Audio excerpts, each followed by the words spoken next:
आइए, सुनिए, देखिए, समझिए सनातन सत्य। जैसी दृष्टि वैसी सृष्टि, दृष्टि विज्ञान। कुदरत, कुदरती रचना एवं कुदरत के कानून से शाश्वत सुख की प्राप्ति। जोधपुर के परम पूज्य महात्मा उपासक प्रोफेसर डॉक्टर सोहन राज तातेड़ के निर्देशन में सनातन सत्य। जैसी दृष्टि वैसी सृष्टि, दृष्टि विज्ञान।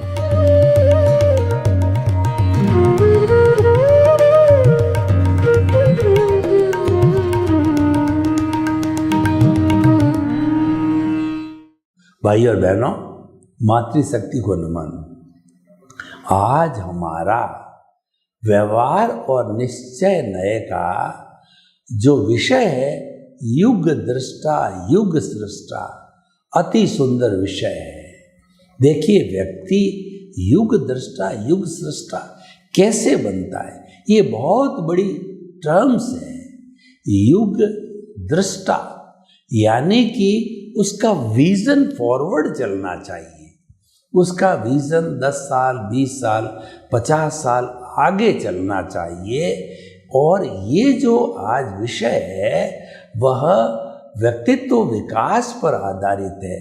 परोपकार, लोक कल्याण, जगत कल्याण पर आधारित है कि व्यक्ति कैसे महान बन सकता है, व्यक्ति कैसे समाज की सेवा कर सकता है, व्यक्ति कैसे जो है समय की नब्ज को पकड़ सकता है, उसके बारे में सारा विचार है। युग दृष्टा किसे कहते हैं? जो युग को दृष्टि दे सके। देखिए, दृष्टि पे मुझे 3 चीजें याद आ गई। हमारी भारतीय संस्कृति के अंदर त्रिवेणी संगम का बहुत बड़ा जो है वो स्थान है। जैसे कि गंगा जमुना सरस्वती त्रिवेणी हो गया, ब्रह्मा विष्णु महेश त्रिवेणी हो गया, और उसके बाद के अंदर ज्ञाता ज्ञेय और ध्येय, ये त्रिवेणी हो गया। ध्येय, ध्याता और ध्यान त्रिवेणी हो गया।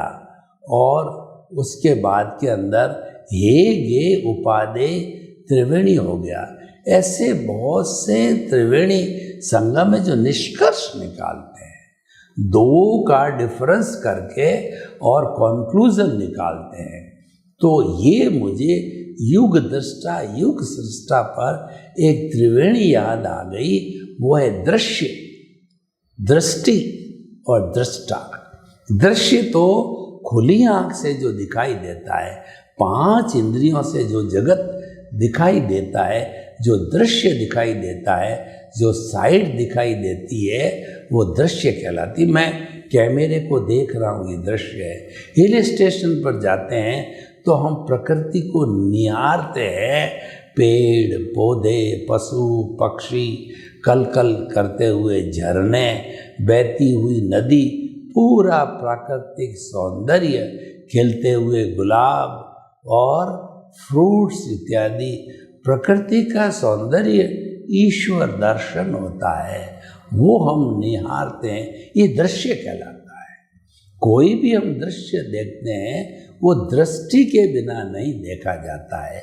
किसी अंधे आदमी को कहो कि तुम्हें क्या दिखाई देता है, सूरदासी जन्मान अंधे होते, वो बेचारा, उसकी दृष्टि है ही नहीं, उसका रेटिना है ही नहीं, वो बेचारा क्या देखेगा।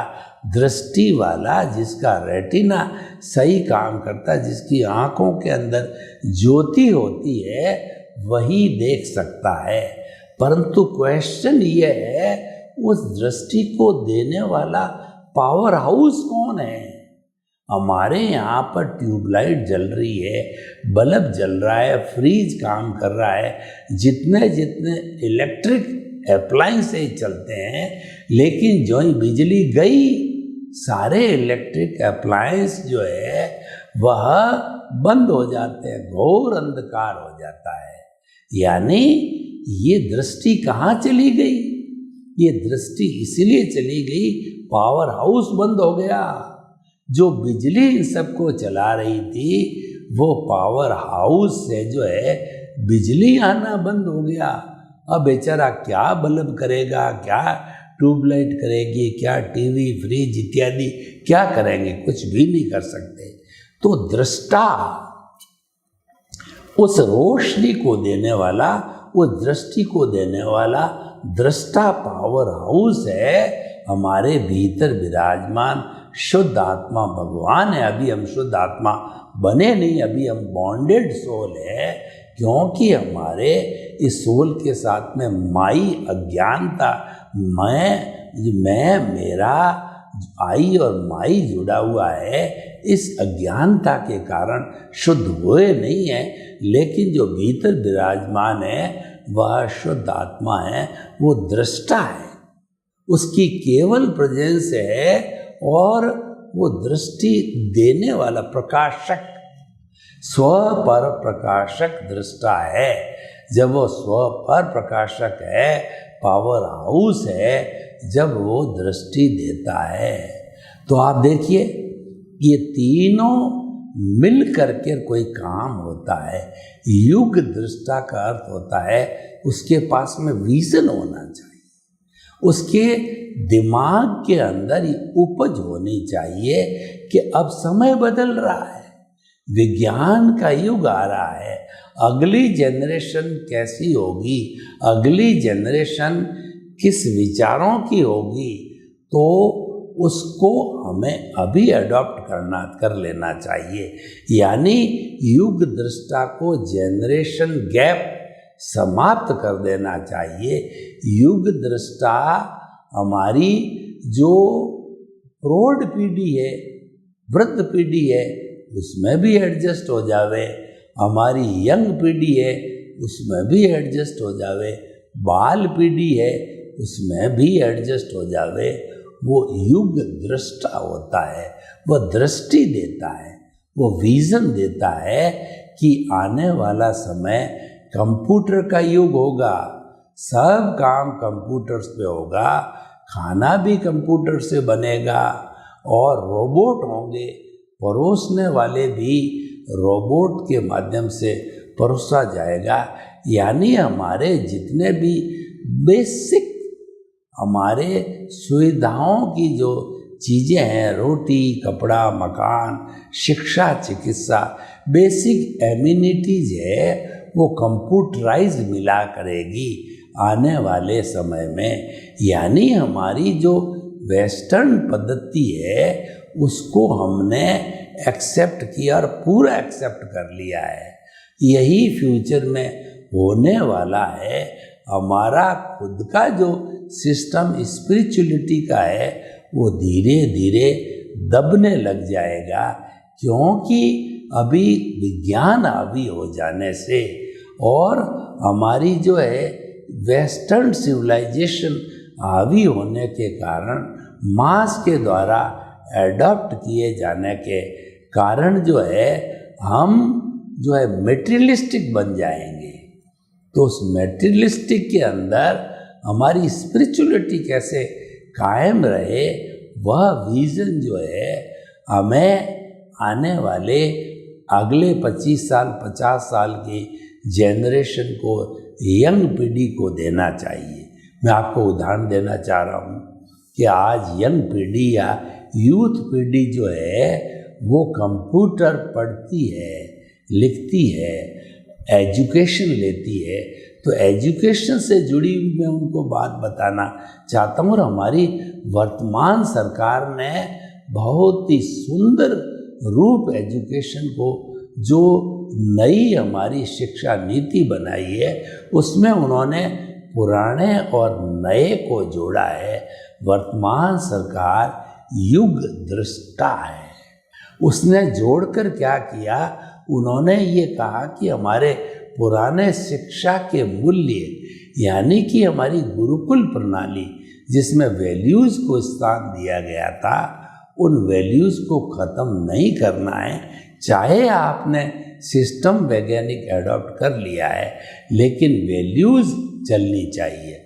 आप क्लासरूम में कंप्यूटर से पढ़ो, पावर पॉइंट से पढ़ो, ऑनलाइन पढ़ो, कोई तकलीफ नहीं है।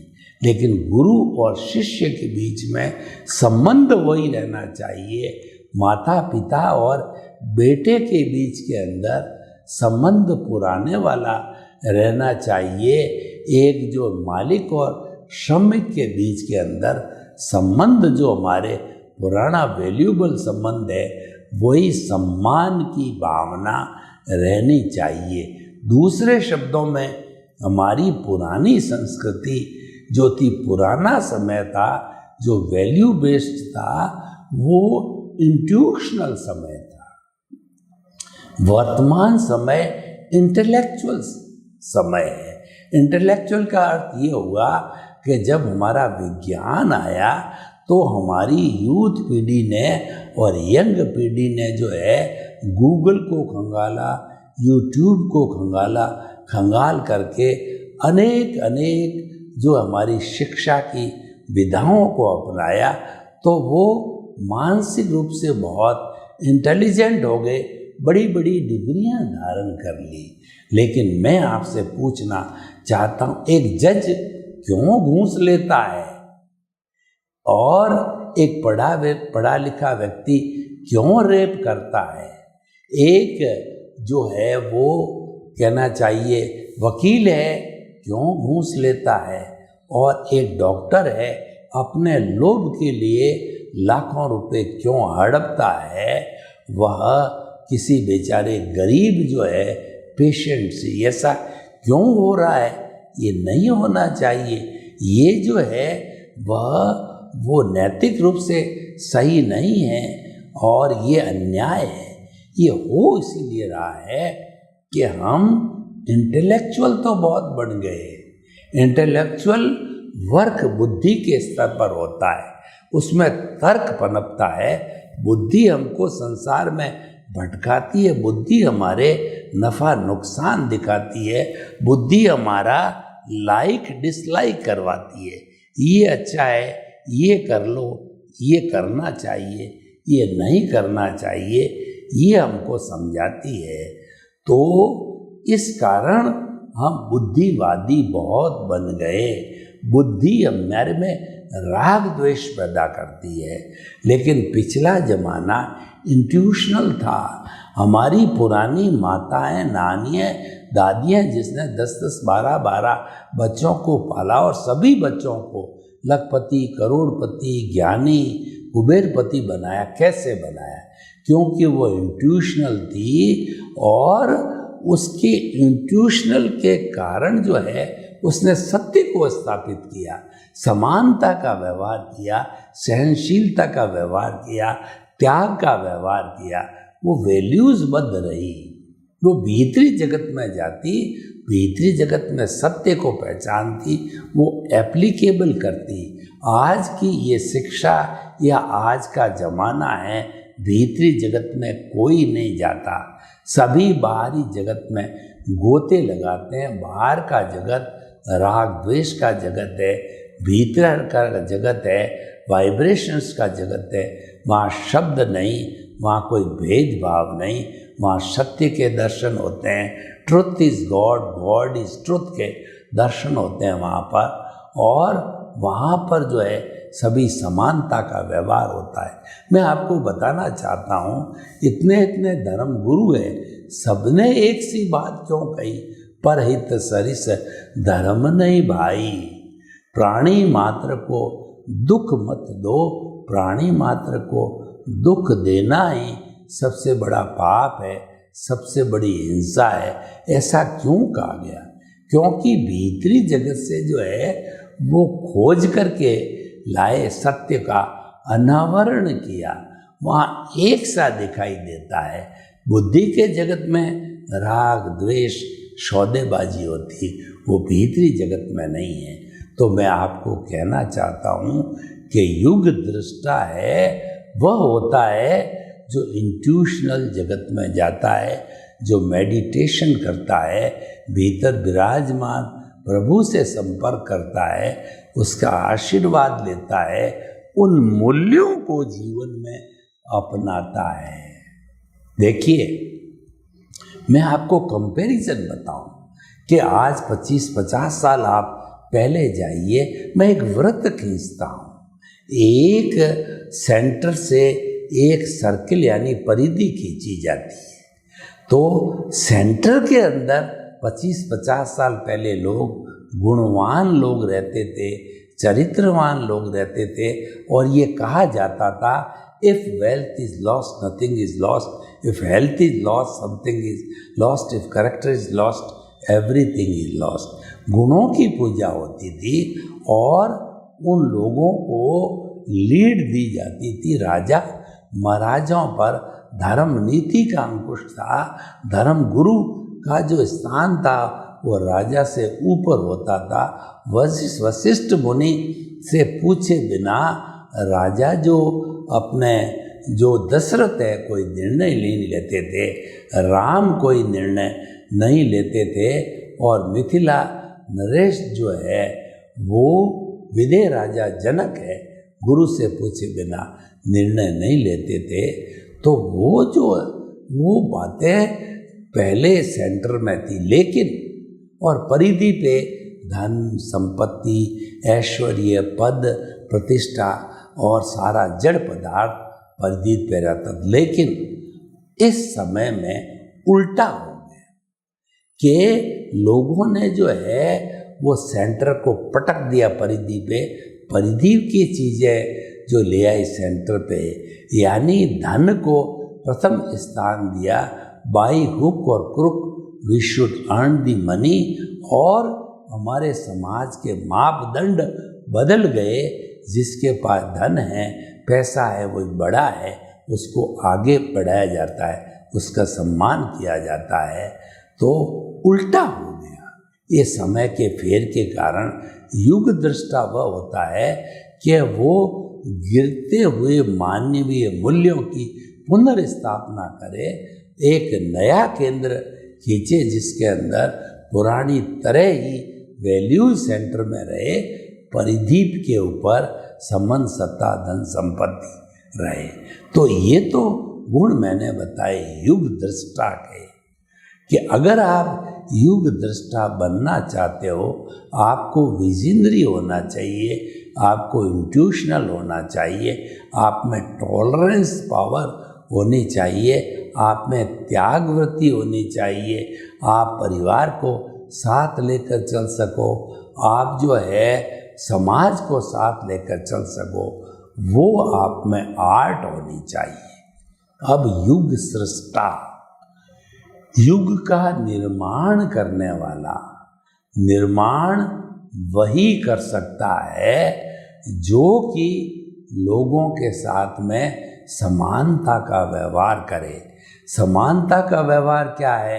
मान लीजिए एक 11 लोगों की क्रिकेट की भारत पाकिस्तान की टीम खेल रही है, तो भारत का जो टीम कप्तान है वो कहता है, जब जीत होती है तब वो कहता है ये जीत मेरी नहीं, ये जीत समस्त जो है हमारी टीम के 12 मेंबर है उनकी जीत है, और ये मेरी जीत नहीं है उनकी जीत है। और कभी हार हो जाती है तो वह जो है वह ये बोलता है कि सारी हार का जिम्मेवारी मैं मेरे सिर पर लेता हूँ, कप्तान का पद छोड़ता हूँ, मेरे में योग्यता न होने के कारण यह हार का मुंह देखना पड़ा। पहले पहले लाल बहादुर शास्त्री क्या, जवाहरलाल नेहरू क्या, इंदिरा गांधी क्या, सरदार पटेल क्या, ये बड़े बड़े लोग जो है उनके साथ में ऐसे अवसर आए, वो रेल मंत्री रहे और कोई बहुत बड़ा ट्रेन एक्सीडेंट का हादसा हो गया तो उन्होंने अपना पद छोड़ दिया, यह कह कर के मेरी ये मॉरल रिस्पॉन्सिबिलिटी है कि मैं ये भूमिका का निर्वाह नहीं कर सका, इस कारण से एक्सीडेंट हुआ है, तो मैं मेरा पद छोड़ रहा हूँ। हालांकि बहुत सी स्थितियों के अंदर फिर उनके जो प्राइम मिनिस्टर कहिए, चीफ मिनिस्टर कहिए, उन्होंने पद छुड़वाया नहीं, उन्होंने उसकी वैल्यूज़ को समझा। क्यों? कि ये सारा जीवन है, रिलेटिव जीवन है, सभी मिलकर के रेलवे डिपार्टमेंट को चलाते हैं या कोई भी डिपार्टमेंट को चलाते हैं। तो इस कारण से युग सृष्टा वह होता है जिसके अंदर निर्माण की कला होनी चाहिए, वो क्वालिटी माइंडेड होना चाहिए कि हमारे समाज के अंदर क्वालिटी को स्थान मिले, एजुकेशन की क्वालिटी अच्छी हो और हमारे धन संपत्ति की क्वालिटी अच्छी हो, यानी कि हमारे समाज के अंदर बुराइयां नहीं पनपे, अपराध नहीं पनपे, सबको रोजगार मिले, सबका साथ, सबका विकास, सर्वोदय होना चाहिए। गांधी जी ने कितना सुंदर जो है हमारे को आंदोलन दिए, सर्वोदय, सत्याग्रह, नमक छोड़ो आंदोलन, दांडी यात्रा, इन सब के पीछे हार्द क्या था कि वो युग सृष्टा थे। वो आने वाले युग का, वर्तमान युग का अच्छा निर्माण करना चाहते थे, चाहे वो भौतिक निर्माण हो, आध्यात्मिक निर्माण हो, राजनीतिक निर्माण हो, किसी भी तरह के निर्माण को वो अच्छे तरीके से करना जानते थे, इसीलिए वो युग सृष्टा कहलाते थे। तो युग दृष्टा और युग सृष्टा की जो है हमने आपको पैरामीटर्स बताए। अगर आप वैसा बनना चाहते हो, उन क्वालिटीज़ को तैयार कीजिए।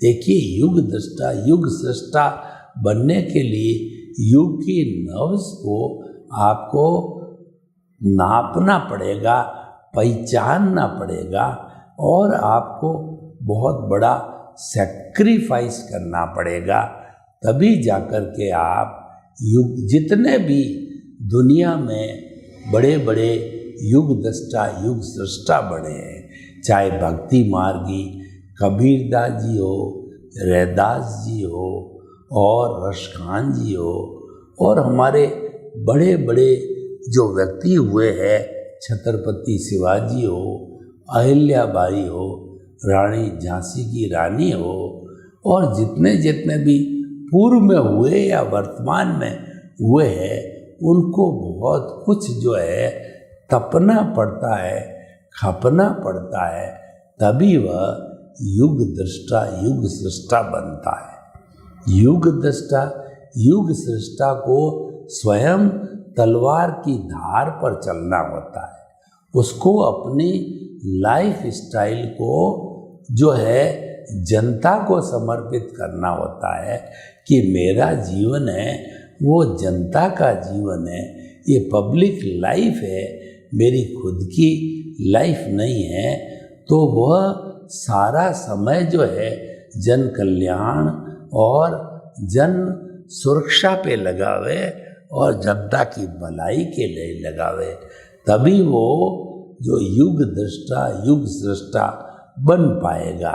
तो भाइयों और बहनों, बहुत सुंदर विषय है, जो जो बने हैं हम उनको नमन करते हैं, और हम अगर बनना चाहे तो उनकी क्वालिटीज़ को जो है हमें पहचानना पड़ेगा।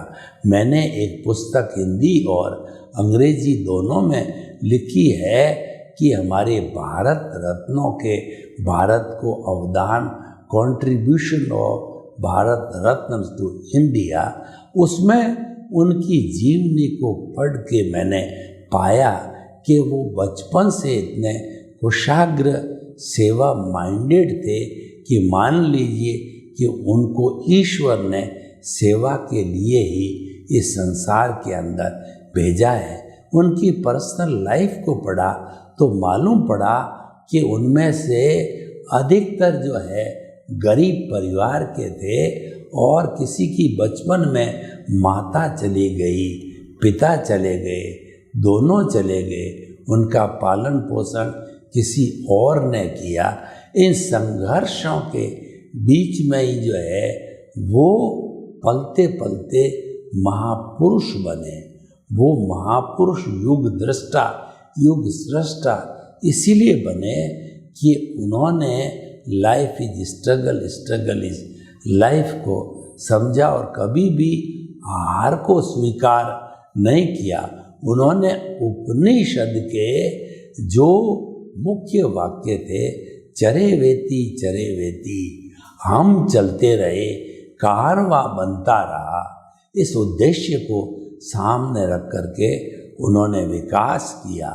तो ये आज का हमारा विषय इतना सुंदर है कि मानव जीवन मिलने के बाद जो चिंतनशील व्यक्ति है, जो कुछ ये सोचता है समझ आने के बाद में कि मैं इस जगत में आया हूँ, तो ये मानव तन हो सकता है कि दूसरी बार न मिले, तो इस मानव तन का उपयोग करके मैं पद चिन्ह छोड़ जाऊं, मैं युग दृष्टा बनूं, युग सृष्टा बनूं। सर्वे भवन्तु सुखिनः, सर्वे सन्तु निरामया।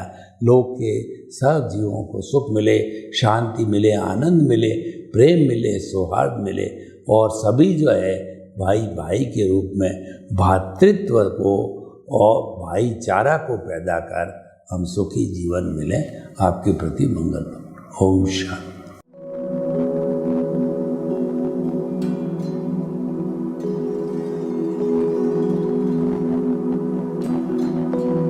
एक ऐसा अंतर्राष्ट्रीय ख्याति प्राप्त मानव जो गुरु प्रेरणा से पिछले 20 वर्षों से वानप्रस्थ जीवन जीते हुए 24 घंटे मानवता की सेवा में संलग्न है। एक ऐसा मानव जो अभी राष्ट्रीय, अंतर्राष्ट्रीय टीवी चैनलों पर 7,500 एपिसोड के माध्यम से सनातन सत्य, आत्मविज्ञान एवं पुनरुत्थान, व्यवहार एवं निश्चय जगत के जीवनोपयोगी विषयों पर हृदय स्पर्शी प्रवचन कर चुका है। उस मानव का नाम है महात्मा उपासक प्रोफेसर डॉक्टर सोहन राज तातेड़। प्रोफेसर तातेड़ द्वारा योग, दर्शन, शिक्षा विषयों पर रचित पीएचडी स्तर के 250 शोध ग्रंथ भारत के 100 प्रतिष्ठित विश्वविद्यालयों में शोधार्थी पढ़ रहे हैं तथा वे सभी शोध ग्रंथ वहां की सेंट्रल लाइब्रेरियों में उपलब्ध हैं। महात्मा सोहन राज ने अभी तक हजारों स्कूलों, कॉलेजों, विश्वविद्यालयों एवं संस्थाओं में सेमिनार, वर्कशॉप, कैंप लगाकर लाखों विद्यार्थियों को योग, दर्शन, शिक्षा का प्रशिक्षण देकर उन्हें सुसंस्कारित किया। डॉक्टर तातेड़ ने भारतीय संस्कृति उत्थान के 4000 से अधिक समसामयिक विषयों पर आर्टिकल लिखकर ऑनलाइन जर्नल, पत्रिकाओं, वेबसाइट्स पर प्रकाशित किया, जिसका उपयोग लाखों पाठक कर रहे हैं। उपासक तातेड़ के 5000 से अधिक आज का सुविचार, आज का शुभ संदेश, आज का मंगल भावना योग आदि चिंतन websites, Twitter, blogger, Facebook, YouTube माध्यमों से लाखों लोग अपना जीवन निर्माण कर रहे हैं। मानवता के मसीहा ऐसे महामानव महात्मा सोहन राज तातेड़ के प्रोफाइल को अभी तक विश्व के 20 लाख दर्शक यूट्यूब पर, 12 लाख गूगल पर एवं लाखों दर्शक फेसबुक, ब्लॉगर, ट्विटर और इंस्टाग्राम पर देख चुके हैं।